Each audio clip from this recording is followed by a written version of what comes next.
అవును. అవును.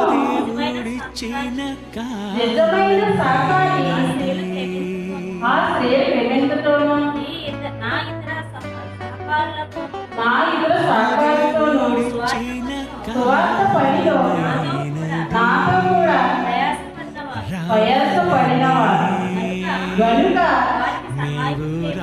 వాటి సహాయం చేయమని నిన్ను వేడుకుంటున్నాను.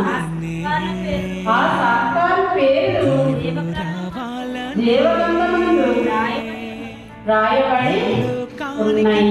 ఎవరి ఆ సహకారం పేరు ఎక్కడ ఉన్నాయంటే జీవగ్రంథంలో రాసుకున్నాను.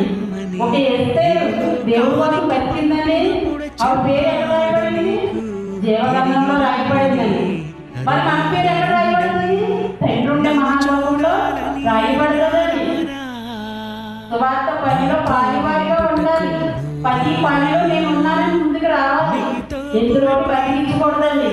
నీ జ్ఞానం కొద్దిగా ఉందా దేవుడు దేవుడు ఇస్తాడు. నీకు మనుషులు దేవుడండి.